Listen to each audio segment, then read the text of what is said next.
Welcome back to another episode of MSDW's Biz Apps Marketing Minutes, where we talk with marketers who share real stories, real tips, real tricks, all pertaining to the business application space.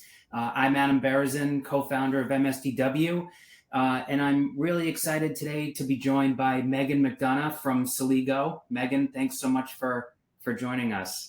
Absolutely. And you nailed the last name. It's kind of a tough one. Yeah. Perfect. So before we get started, Megan, I think it would be good for you to just kind of tell the audience a little bit about who you are, what Celigo does, and what your role at the company is. Yeah. So I'm Megan. I am on the revenue marketing team here at Celigo. And if you're not familiar with Celigo, we're an iPaaS platform. So integration platform as a service. So Celigo will connect all of your applications and allow data to flow through seamlessly. So historically, in the last year or so, I've been on the partner marketing team, recently switched over to revenue marketing a couple weeks ago. So lots of new and exciting stuff for me. So it's been great. Awesome. No, that's great. And maybe, and I might need to be educated in this too, but what is the difference between a partner marketing role and a revenue marketing role? It's a good question. And to be fully transparent, we're still kind of trying to figure that out. So okay. I think the best way to describe it is revenue marketing is kind of the new demand gen, lead gen. Okay. It's kind of a rebrand, if you will. But in my role in particular for 2025, I'm going to be focused on both, which is great because I came into partner marketing like 6 or 7 years ago and I've loved it. So I'm glad I don't have to move away from it. But it's nice because I'm getting the opportunity to kind of move into some things where, you know, in partner marketing, I haven't been able to dip my toes into all the way. Like I'm doing a lot more digital now, which is really exciting. So it's kind of a dual role, if you will. Yeah, no, that's awesome. And I heard you just mention you've been sort of in the partner marketing space for like 6 or 7 years. Can you tell us a little bit about how you got started in marketing and sort of like the evolution from when you started to kind of what brought you into the Microsoft space? Definitely. I, like a lot of people, kind of fell into the tech space. I graduated college, thought I was going to be the next Erin Andrews, and then ended up in tech. So here we are. But I started a long time ago at a tax compliance company you might know called Avalara. So I started on the sales team there. I was on the inside sales team for about a year. Didn't love it. Sales wasn't for me. I did okay at it, but I will say it was a really good way to kind of get a foundation for who the customers were, who our partners were, and kind of just some talk tracks. It also made me really comfortable on the phone. So while I wouldn't go back to that type of role now, I'm really glad I did it in the moment. So I did that for about a year, and I spent 8.5 years at Avalara. So after my brief stint on the sales team, I moved into marketing and was on the events marketing team. So Avalara did, and they probably still do, about 400 sponsored events a year, which is completely crazy and unreal. Yeah, unbelievable. They have a great team over there. But I was really focused on like user groups and, you know, big industry events like Microsoft Community Summit. So it was a really kind of good way to get my foot in the door with marketing in general, and then also partners, because at Community Summit, it's kind of the culmination of both Microsoft Dynamics and users and partners. So I found myself really enjoying those types of events where partners were involved and I got to work with external stakeholders. So I did events marketing for a couple years and then moved into partner marketing at Avalara. And since then, spent a couple years there and then a couple other ISVs. I spent a year at a ISV that does accounts receivable automation.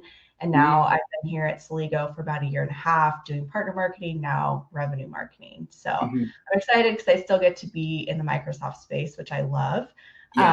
But I also get to do some new things next year. So it's all good.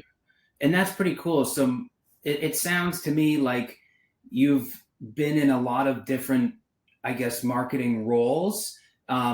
and learned how to essentially market differently based on that role. But I guess and maybe I'm incorrect in saying that, because I don't, what are some of the similarities between marketing, doing event marketing, doing partner marketing, doing revenue marketing? I know you kind of explained the somewhat differences between revenue and partner marketing, but did you find that you had to employ a different marketing skill set going from event marketing to partner marketing? 100%. I think partner marketers are expected to kind of be a jack of all trades. So when you go out and you partner with someone to do some sort of joint marketing activity, you're expected to kind of know the gamut of marketing. So not just events, not just webinars.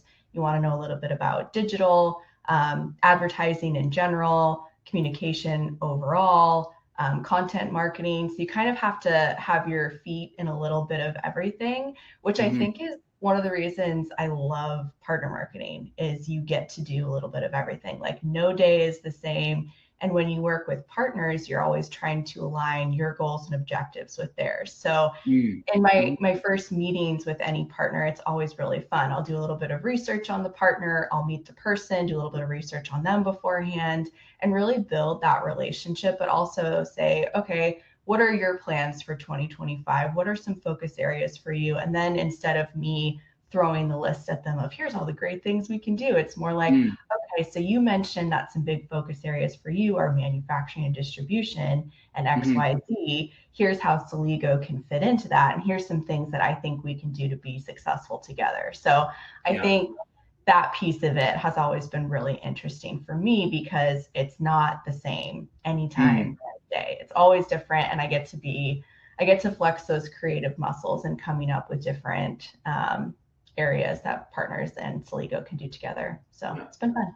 Yeah, I think that's, to me, that's a super interesting point, because as you said, you're not necessarily going out there to the partners with what Celigo's goals are.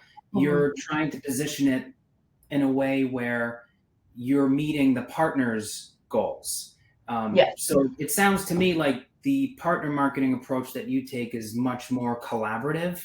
And that's interesting, because, we could talk about this for hours in terms of, strategies for reaching out to partners, but it's interesting. There are some ISVs that will really think that all they need to do to kind of wow partners is just to do a demo in front of them. But from what I hear, it goes way beyond that. And I'm wondering if you can kind of give some examples for, how you can collaborate together on marketing strategies, because I honestly don't think ISVs in general, at least, a lot of them in the channel don't do a good enough job of, collaboratively marketing with partners. Yeah, it's interesting. I think it's always good to go from the starting point of what is going to craft the best, better together story. I think it's too easy to go into any kind of partner relationship on the marketing side and say, what tactics can we do together? Can we do a webinar? Can we do some sort of joint event together? I think it's really important to kind of take a step back and look at the 10,000 foot view and say, okay, what makes us good partners? Are we going after the same type of audience? Because that's important too, because I've had, other ISV partners approach me and say, hey, we want to do a party with you. And then when we talk, I find out that their ICP totally doesn't match Celigo. So it doesn't make sense for us to do things together, maybe at some point or another, but really at the heart of it, it may not make sense. So I think it's important to partner with partners that make sense and that you can jointly be successful together. Because the last thing I want to do is throw together a bunch of activities that are going to be a flop. So I think it's really important to take a step back and look at, okay, how can we craft that better together story? And then to go even deeper, in most partner marketing roles, you have the to partner marketing piece and then the through partner. So to partner is that education and enablement for the partner. What is Celigo? Who are we? How do we help this partner's clients, and vice versa? And then there's the through partner piece. Okay, what can we do together jointly that's going to be successful and move the needle? So those are things like the tactical piece, like the webinars and the events and things like that. But I think it's important to look at both, because if our sales team don't know what each other does and we don't have that better together story, how are they going to talk to their clients about Celigo, and how are we going to talk to our clients about a partner that's the best fit for them? So it definitely makes it interesting. Yeah.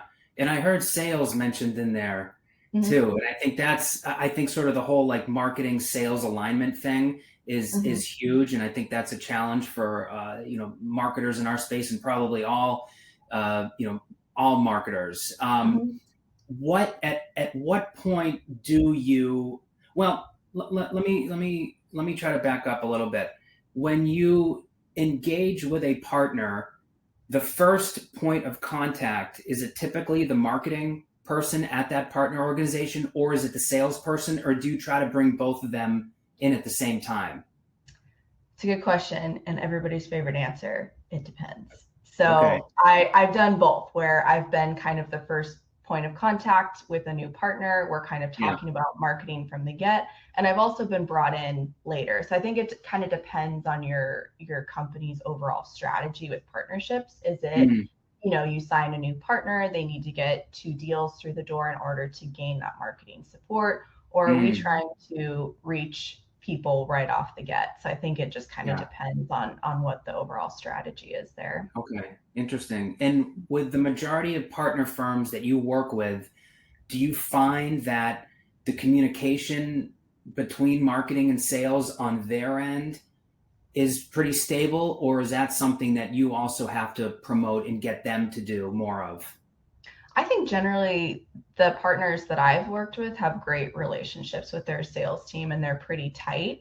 I think it's important to build those relationships and not just send an email a quarter and think that, that's partner marketing. You need to actually build that relationship, not only with your marketing contact, but it's important to actually meet the sales team that's going to be delivering like an ISV solution like Celigo. I think at events like Doug and Community Summit, if you know a couple of sales folks are going to be there, put a name to a face. So when I send an email to someone at one of my partners and they forward it onto their sales team, they're like, oh, Megan, I met her at, you got to really spend the extra time and make that effort. Because I think at the end of the day, the Microsoft ecosystem continues to be all about community and building relationships. Yeah. So even though I may not work directly with my partner's sales rep on a day-to-day basis, just building that relationship and that trust factor is huge, because if they're bought into what myself and my marketing counterpart at the partner are,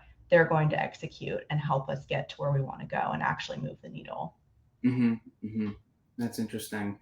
So what have you found to be some challenges working with partners from a marketing standpoint? I think generally when I work with a marketing contact at a partner, they have a lot of the same issues that a lot of ISVs have, where they just have very limited time. They're wearing multiple hats.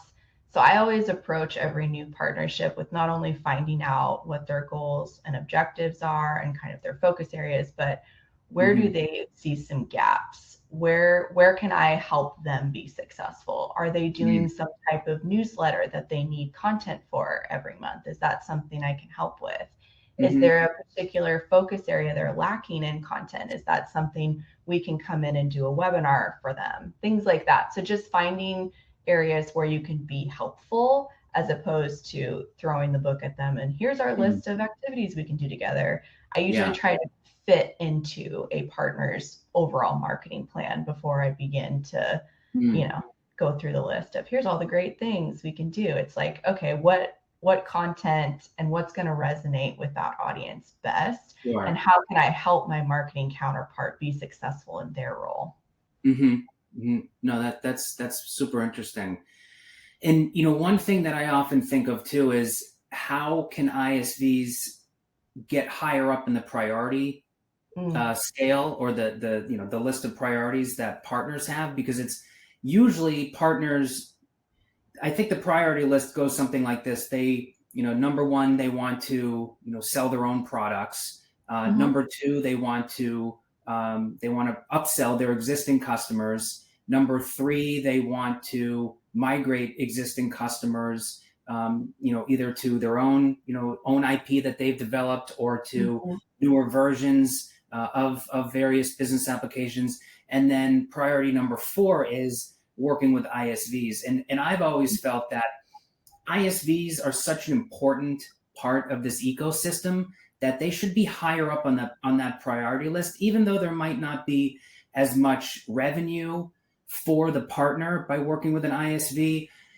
It's actually more for client retention, because if partners have a better sense of what their existing clients need and they can fill those gaps through ISVs, like a company like Celigo, then they're serving their clients better, and their clients are less likely to go with another partner or even migrate off of Microsoft altogether. So in your opinion, how do you think as an ISV you can get higher up on that priority list? Because there's so many ISVs that are reaching out to partners from all different kinds of focus areas. So it's kind of like, how do you get their attention when they've got all these other priorities and other things going on? How do you make that case?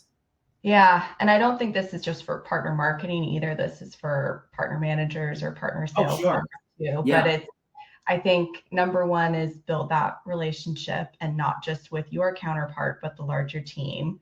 I also think it's really important to showcase like what you're actually good at. How do you actually help their clients, and not saying we're in every industry, we help every business process. I think that's very easy to do, is to try to spread the net wide. But it's really important to say, no, we're really good at X, Y, and Z. Like our industries are, these 3, and we're really good at it. And I think that's important, because that distinguishes you from someone else.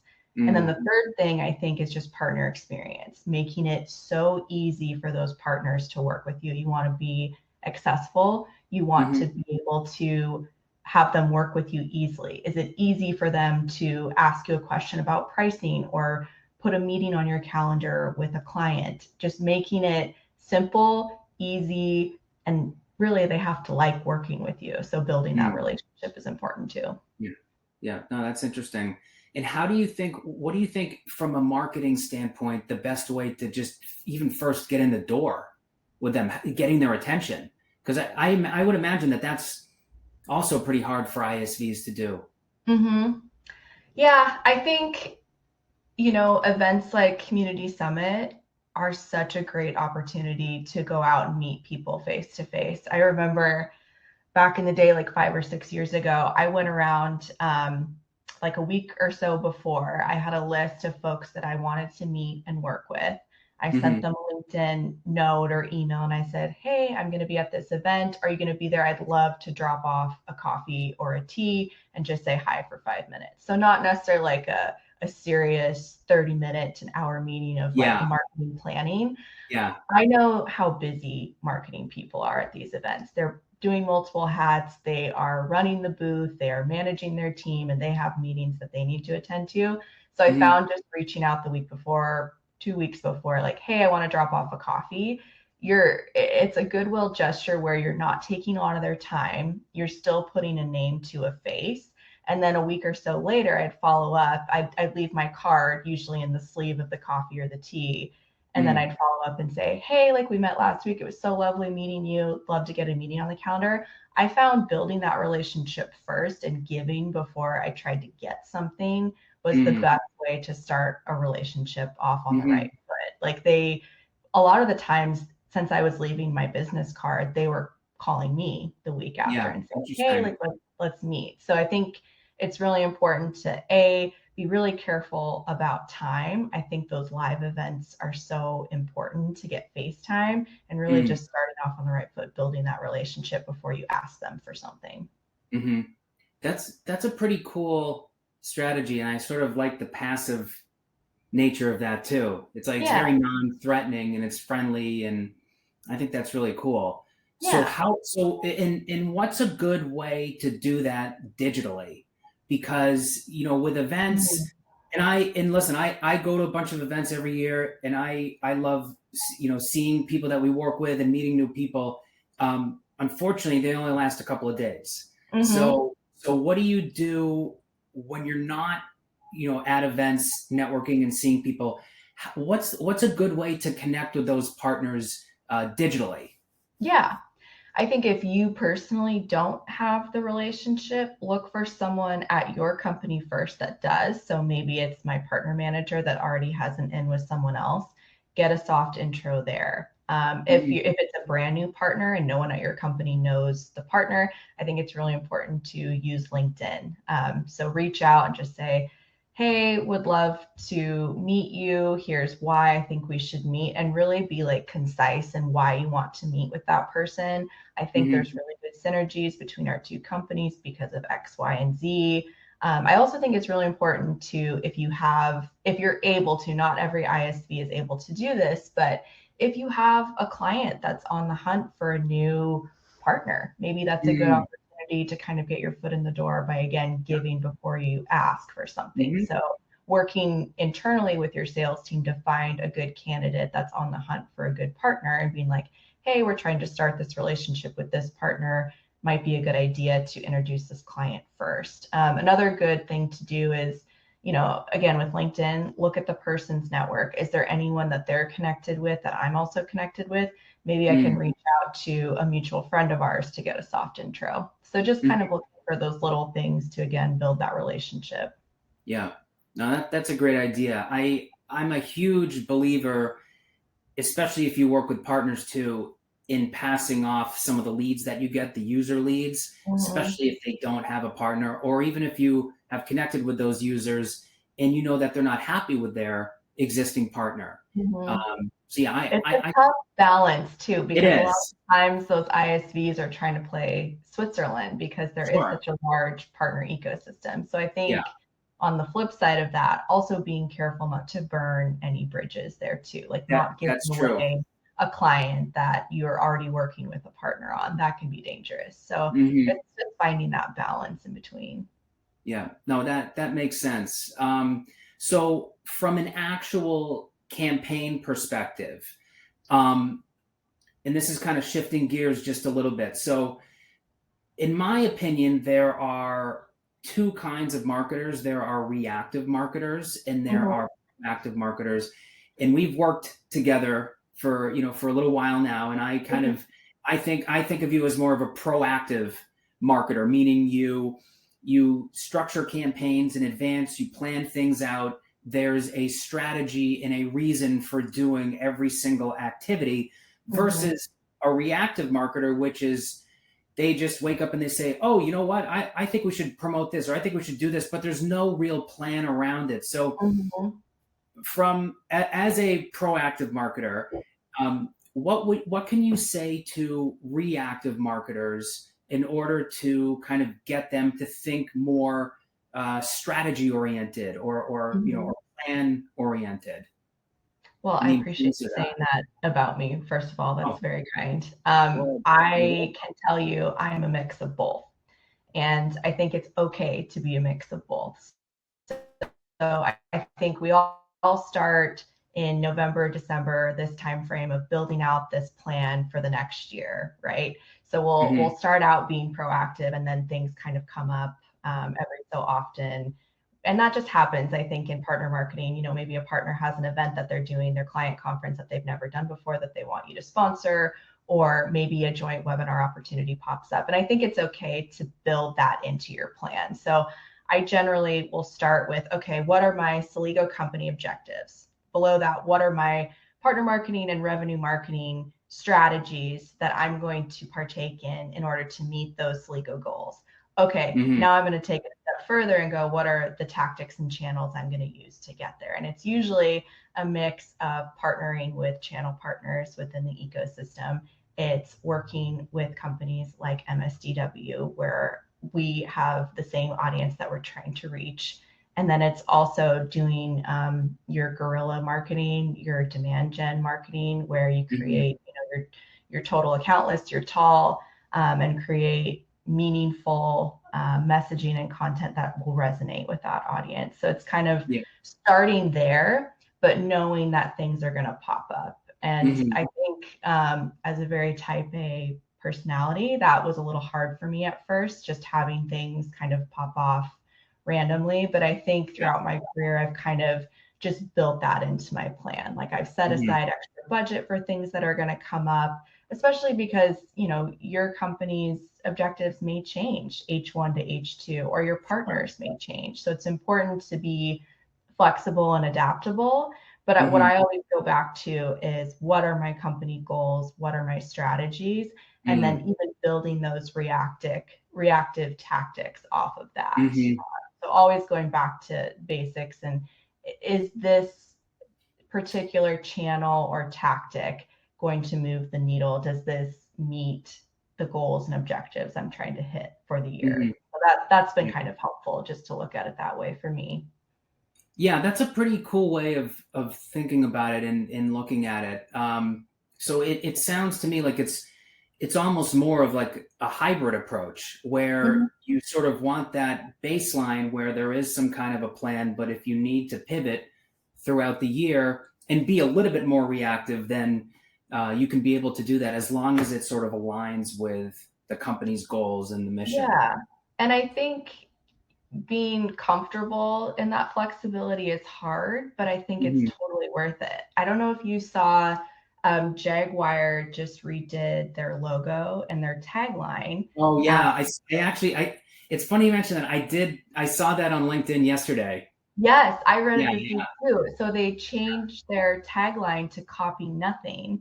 There's a company called Nothing. They ended up changing all their imaging and tagline on social to copy Jaguar, and they were able to get like thousands of followers, and their everything just skyrocketed for them. So I think it's important to be able to kind of jump on those opportunities that come up where, you know, maybe something in the world is happening that you can capitalize on, that people are thinking about. Because at the end of the day, we're all humans. So being able to do things like that, I think, is important. But yeah, I read that this week and I laughed. Their logo is really different from what it has been in the past. Oh yeah. Yeah. People were saying that's not the real issue. The issue is the actual quality itself, but that's we could go off on a tangent for that another day. Exactly. Yeah, exactly. So no, that's a great point, and that's pretty cool. Your whole outlook on reactive and proactive marketing. Getting back to partner marketing just a little bit. I wanted to bring this up earlier, but I think it's more appropriate to do it now. What types of content do you think resonate best with partners? Because there's the element that you talked about, which is sort of getting in the door, networking with partners, doing things to sort of get their attention, really focus a lot on their goals. But as far as like delivering content to them, because partners, we see this on MSDW too. I mean, thousands of our partner site members, they can consume our content every day. And I kind of have an idea about what content they like to consume, but as a marketer, what type of content do you put the most emphasis on creating and pushing out when trying to reach partners? It's a good question. And again, I'm going to go back to, it depends. It depends on what your partner's clients are interested in. It depends on how they consume content and what the type of content they're looking for. I'd say if we were going to generalize, the short form is generally what I go for. So what I mean by that is, for years we've seen white papers and ebooks and things that are more long form. And I think there's still a place for that. But I think with the way our times are now, the short form is the best. So shorter webinars, we recently this year switched from 45-minute to an hour webinars to 30 minutes. And we saw a pretty significant increase in just overall registration and attendance. We've also started to use, we used Goldcast for our webinar platform. In the content lab within Goldcast, it will automatically create short clips from the webinar. So we're now in the process of using those via social channels to kind of re-promote on-demand webinars, which is really fun. I'd Yeah. love to take that a step further next year and do like little teasers and pre-record so we can Mm. promote the live webinars ahead of time. But Mhm. it's all just things like that. I think people still consume content in many different ways. So I think it's important to have a mix of channels. So for me and for Celigo, those are things like 30-minute webinars. They're things like having the full case study, but also taking the time to create like a shorter version where we can put it on a postcard and bring it to an event. Something very short and sweet. Mhm. We also do a lot of we don't bring a lot of paper products to events anymore. So what we'll do is we'll do some kind of tabletop sign and we'll have like 3 or 4 options of content. And it's a QR code that people can scan and get right to Yeah, that's their good. phone. Yeah. So is that a full-on case study? Because some people still really want to see those. Is it a 30-second explainer video? Is it a 5-minute demo? People are interested in different things. So I think it's important to have that good mix of Yeah. channel tactics. I agree with that 100%. And I think it can be a timing thing with people. It's also where they are in the purchase cycle stage, whether you're a user looking for an ISV like Celigo and where you are in that process, or if you are a partner looking at different ISVs to partner with, and you want to kind of see what education and thought leadership those ISVs can display.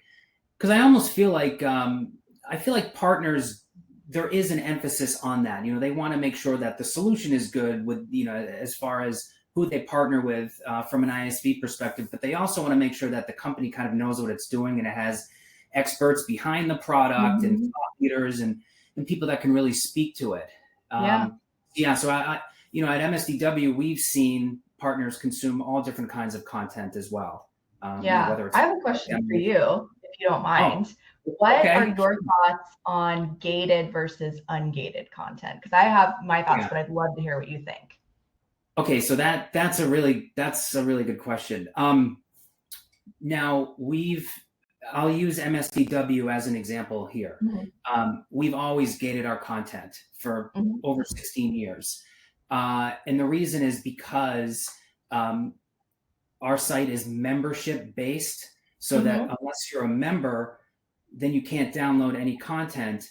But I also feel like if you have this, even if, MSDW aside, I really do think that companies should gate their content, because if it's a really good piece of content, you want to know who's consuming it, whether it's a video or a white paper. And you want to be able to have that data and then use that data to provide them additional pieces of content, or maybe do some other things with it. But I think having that visibility into who is actually consuming your content is very important, because then it tells you, like, okay, should I keep creating more of that type of content? And that's one of the issues that I have with like YouTube as an example for videos, because you have no idea who's consuming your videos, and it's misleading. You can have one video that has 1,000 likes and you could have another video that has 100 likes, and your brain will automatically go to that video that has 1,000 likes and say, this is so much better than the one that has 100 likes, but you have no idea of the quality of those types of people that are viewing one video versus another. Having stuff gated gives you a lot more visibility into that. And then it allows you to say, okay, well, it looks like I had 50 people that consumed this case study video, and I had 500 people that consumed this product demo video.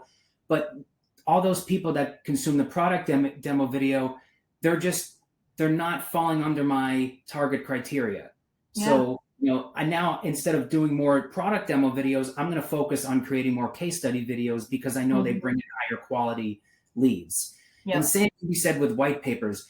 There is something to be said about not gating a piece of content, because then one could argue, I guess, it's much more accessible to a lot more people. But honestly, like, anybody can just type in a few bits of information and download something. So I don't really view it as much of an obstacle to consume the content, especially if that piece of content is really compelling.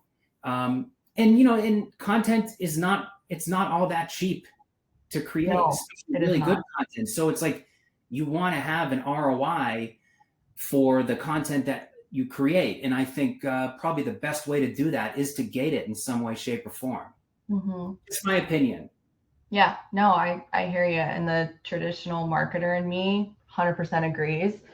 I think where I struggle is there's so many people that will just, as soon as they see a form fill, they're out of there. So I feel like Right. I'm always, if I gate something, I'm missing a piece of my audience. So I struggle Mm. with, okay, how to make that work? And then I think going back to your Yeah. MSDW example, where you have to log in, at a previous company, we had talked about a different type of gating strategy where Mm. to access any content, you had to create an account on the Yep. website, and Yep. then you could view anything you want. So we That's could what see everything that's what that we do. person was Yeah. viewing and checking out, but they weren't having to fill out a form every time. So I do like that approach because it's kind of the best of both worlds. You get the visibility into what people are actually interested in, but then you're Mm. not, I feel like I'm kind of like following someone around like, hey, do you want to fill out a form? Hey, do you want to fill out a form? So I don't know. I Yeah. always struggle with that. Yeah. Yeah. No, I hear you. And I think one of the advantages that we have, because we're this, independent resource Mm-hmm. that's membership based, is that, people will create an account, they will log in, and then they Mm-hmm. can, download any piece of content that they want without ever having to fill out anything else. Mm-hmm. I have never really seen, a software vendor do that before, Mm-hmm. on their own site. It's possible that some companies do that, but that's the approach that I find is sort of, it's not as intrusive Yes, I as agree. constantly asking for a form. But yeah, it's a tough thing, and I agree. I think a lot of marketers struggle with that. Mhm. If it's a blog post, you shouldn't gate that, obviously. But Right. I do think that there is, there are some types of content that really should be gated all the time. Mm-hmm. Definitely. Just my opinion. But No, I love um, it. Sorry to put you yeah, on no, the I am I am cool with that. I'm cool with that. But no, that's interesting, and I think kind of getting back to what we were talking about in sort of the YouTube example about having good data about videos and other things in order to really provide you with guidance on what else to create. Mm-hmm. Um, I want to kind of shift over and talk about data a little bit. And Yeah. when you try to put together a marketing plan, Mm-hmm. or conceptualize activities that you want to do, what kinds of data do you use to kind of make a much more informed decision? And let me preface this by saying I don't think there are as many marketers in our space that will actually use data to drive decisions. Mm-hmm. um, I'm a person that uses data and takes that data and then is able to make a decision from using that data. And that's really how we do things at MSDW. And it's Mm-hmm. hard to leave emotion out of it. And there's always that psychological component to it, because it's like, it's FOMO in a lot of instances. Yeah. If someone else does it, you see, another company doing it, then you automatically think, okay, now I need to do that. But I think it's important for marketers to really take a step back and say, yes, they're doing that, but it might not necessarily be the best thing for me. And I have this data that kind of supports that, or it supports the Mm-hmm. fact that maybe I should do it. So how Yep. do you view that? How do you view data in terms of making those marketing decisions? Yeah. Good question. Well, for one, I think you need to track everything you can, if at all possible. So if you have a CRM or some type of reporting tool, that obviously really helps with that. And I think setting that up from the start is really helpful. I've been at a couple companies where there wasn't any kind of reporting tool, and you're keeping it in spreadsheets and trying to do Mm, your best to manually account for everything, but it mm, makes it really difficult to do manual reporting and also be executing on all these activities. So I mean, for us at Celigo, we use a reporting tool called Caliber Mine, which I really have enjoyed so far because within our CRM, I can see one story of here's all my campaigns, here's the converted opportunities, here's the leads, which is great and super helpful for seeing direct. But I think the piece that Caliber Mine brings into the picture for me that I was missing from that reporting was the influenced opportunities. So Yeah, as you probably know, I think what's the saying? Someone has to see a commercial like 7 times before they, act on something. So I think it's really important to take the customer journey into account. Just because someone attends a webinar doesn't mean they're ready to buy.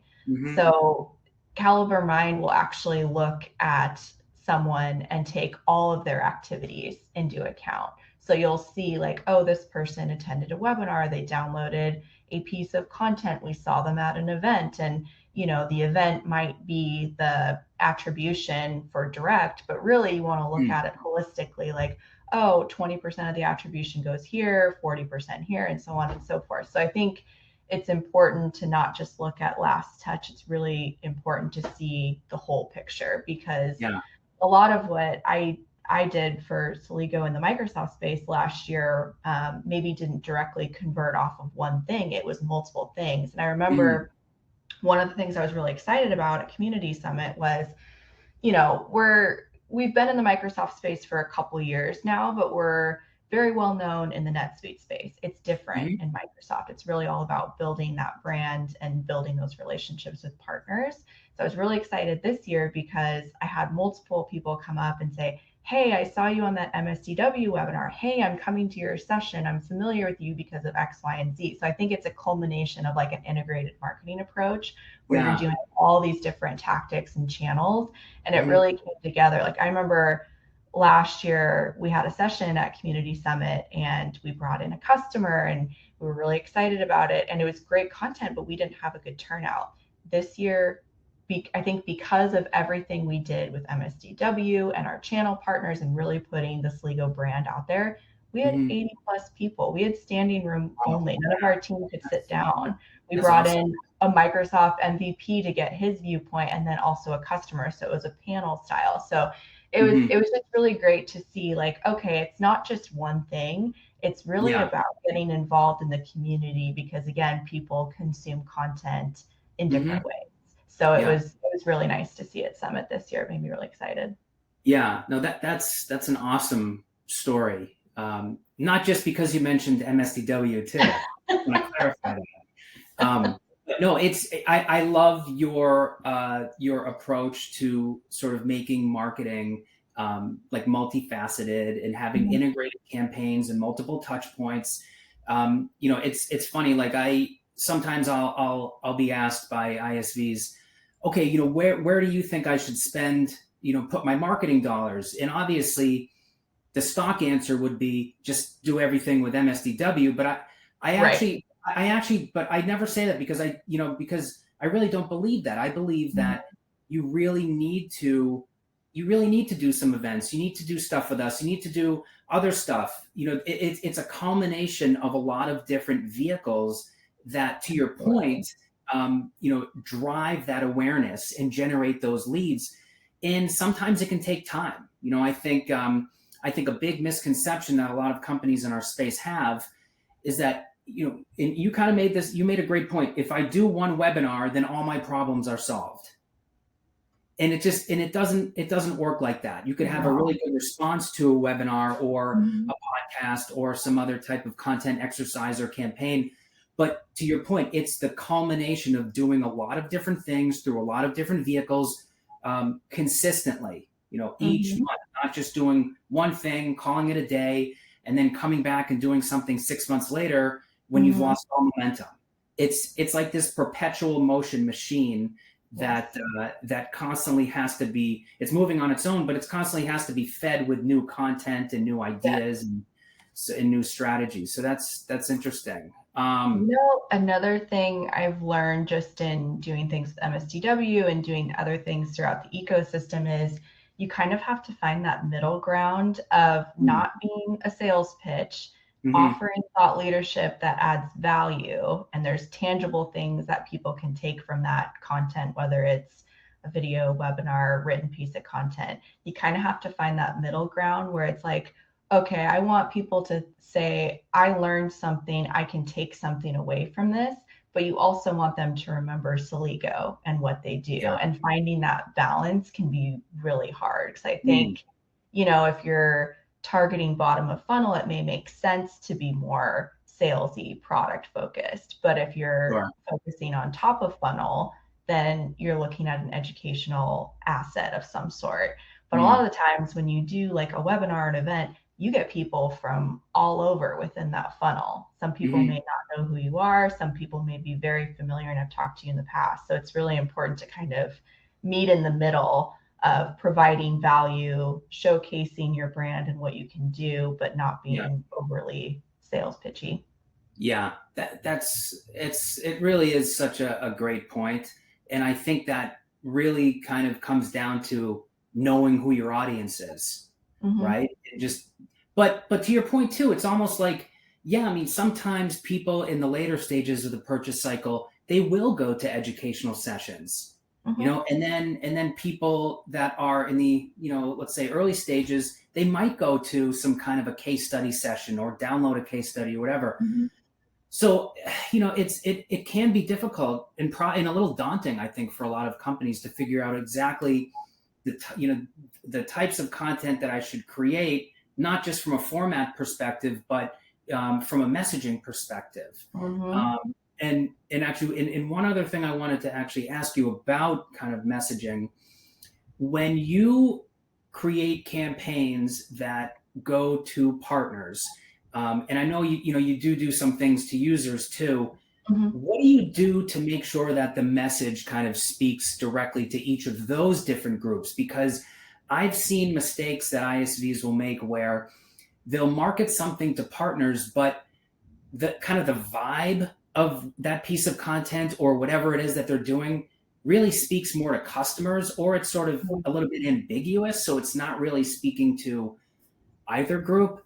What do you think, what are some strategies that you employ for making sure that those messages are really coherent to each one of those groups? And what ISVs can do to kind of ensure that they do the same thing? It's a good question. I think what it really comes down to is really being concise about what's in it for the partner. How do you, as an ISV, help that partner be stickier with their customers?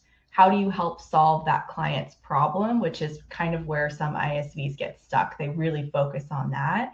But I would encourage ISVs to really definitely address that. But I think it's also important to say, here's what's in it for you. Here's how Celigo can help you sell more and sell better at the end of the day, because that's what they care about. They don't want to be an expert on an integration platform. There's very few people that do, surprisingly, right? But really you want to focus on them, that person, that rep, that partner. What are they trying to accomplish in a sale, and how can Celigo help accentuate that and not take away from it? Interesting. And then I would imagine, and let me know your opinion on this too, when ISVs want to speak directly to users, do you find that it's best to be more product oriented as opposed to necessarily who is Celigo and sort of a similar thing that you would say to partners, but really kind of getting into the nitty gritty about how your solution helps them and what gaps it kind of fills? Do you think that approach helps from a messaging perspective specifically to users? I have a mixed answer. So I think it's really easy to get stuck in product speak and talk about benefits and features.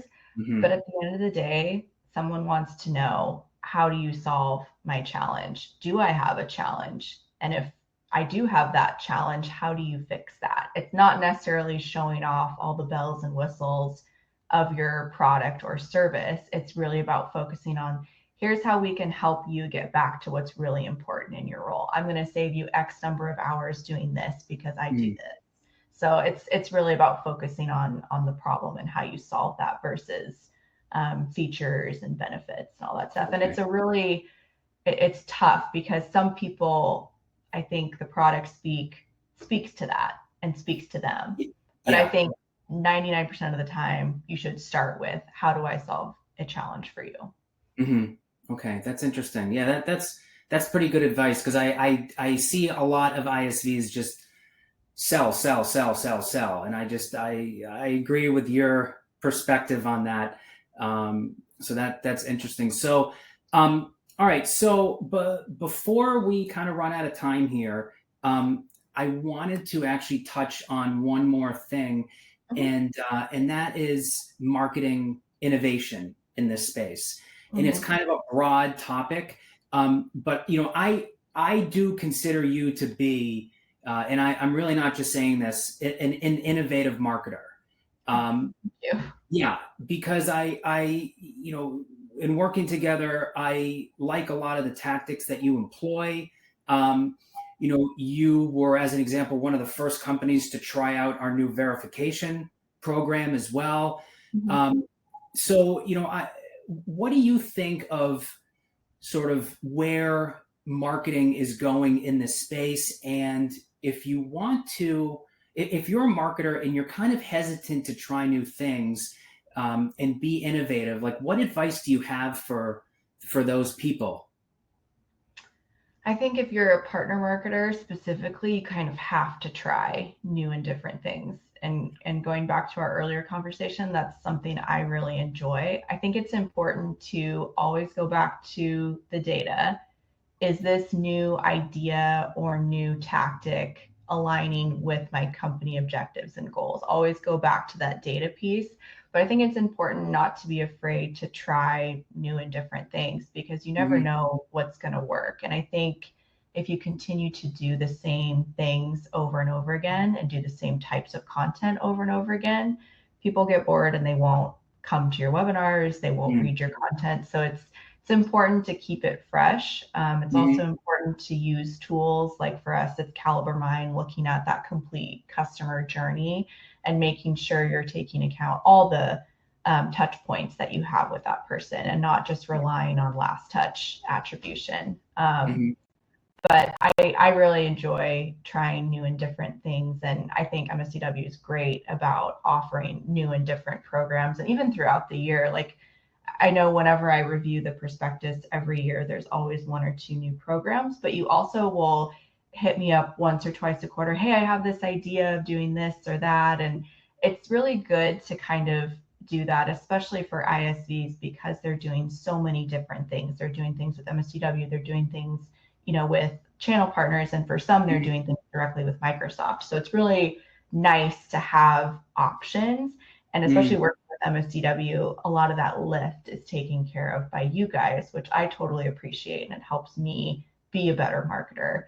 I don't know if this directly relates to innovation, but one thing that really helps me is working with my internal stakeholders. And one thing I do, and I've been at a couple of different ISVs in the last 5 years, but one thing I learned, especially at Avalara, was making friends with your internal stakeholders as soon as possible is so important.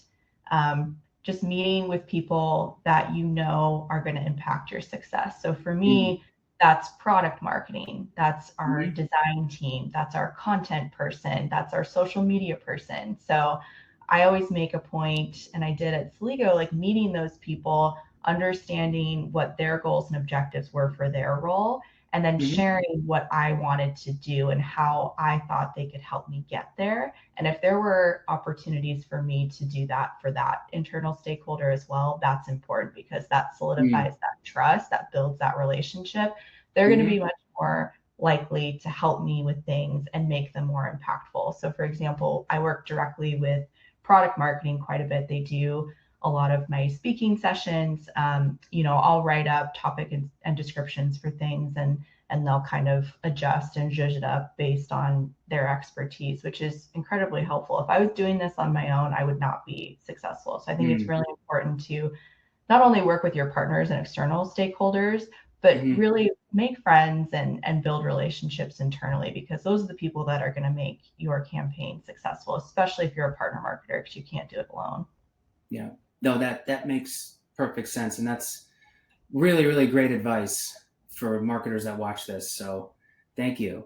Yeah.